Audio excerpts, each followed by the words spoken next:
Ilang taon din kayong hindi nakauwi ng Pilipinas kaya you and your partner decided to bring your parents, siblings, and their respective families to Siquijor. So ano-ano mga lugar na pinuntahan nyo dito? Tara, pag-usapan natin yan! Mayong adlaw, this is J Perpetual Kid at tara!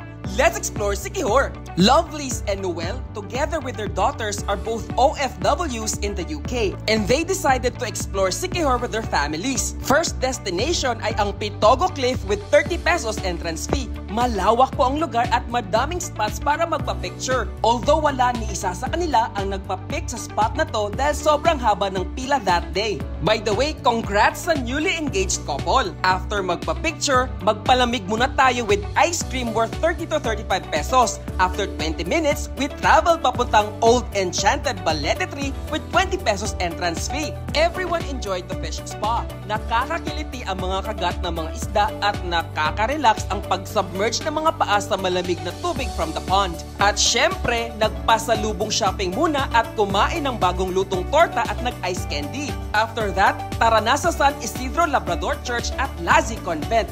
Libre lang po ang simbahan at may 30 pesos entrance fee sa kumbento. We did not stay long here kasi everyone was excited to swim na. But before that, dumaan muna kami sa Y Road Restaurant para mag-pre-order ng food.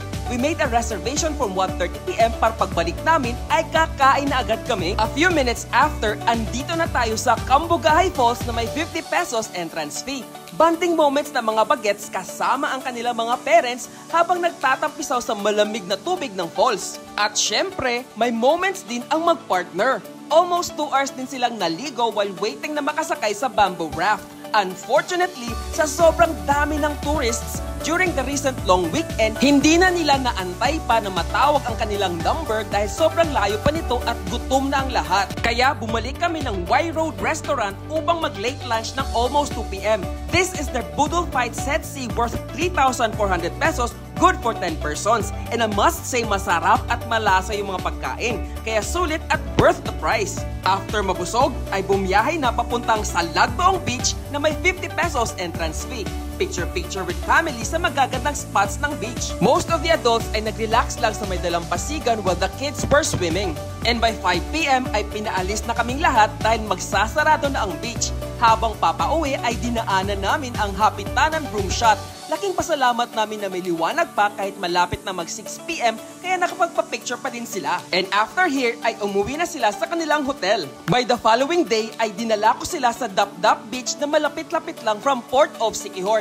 Hindi ito kasama sa normal Siquijor tours. Kaya di pa ito kilala unlike Paliton Beach at Salagdoong Beach. Which is also good kasi you can have the beach all for yourself or sa grupo nyo. Unlimited pictures and videos sa napakapino at maputing buhangin na walang photo bombers. Kaya, if pupunta kayo ng Siquijor ngayong habagat season, isama nyo na sa inyong itinerary ang Dapdap Beach. We did not visit any other destinations dahil gusto ng mga bata na maligo ng matagal sa dagat. And besides, aalis naman din sila ng 2 PM. By 12 noon ay sumaglit kami sa St. Francis de Assisi Church at Welcome to Siquijor signage bago pumunta ng Port of Siquijor for their 2 PM trip to Dumaguete. Siya nga pala, may dala silang sasakyan. Kaya if nagbabalak din kayong magbakasyon sa Siquijor by bringing your cars, magpa-reserve na ng vehicle slot sa Montenegro Shipping by texting both the plate number and vehicle type. Send to these numbers and wait for confirmation. Before I go, maraming salamat kay Lovelyz and Noel for choosing Siquijor as your travel destination with your family sa inyong bakasyon sa Pilipinas. Again, this is J Perpetual Kid. Hanggang sa susunod na biyahe, ayo-ayo!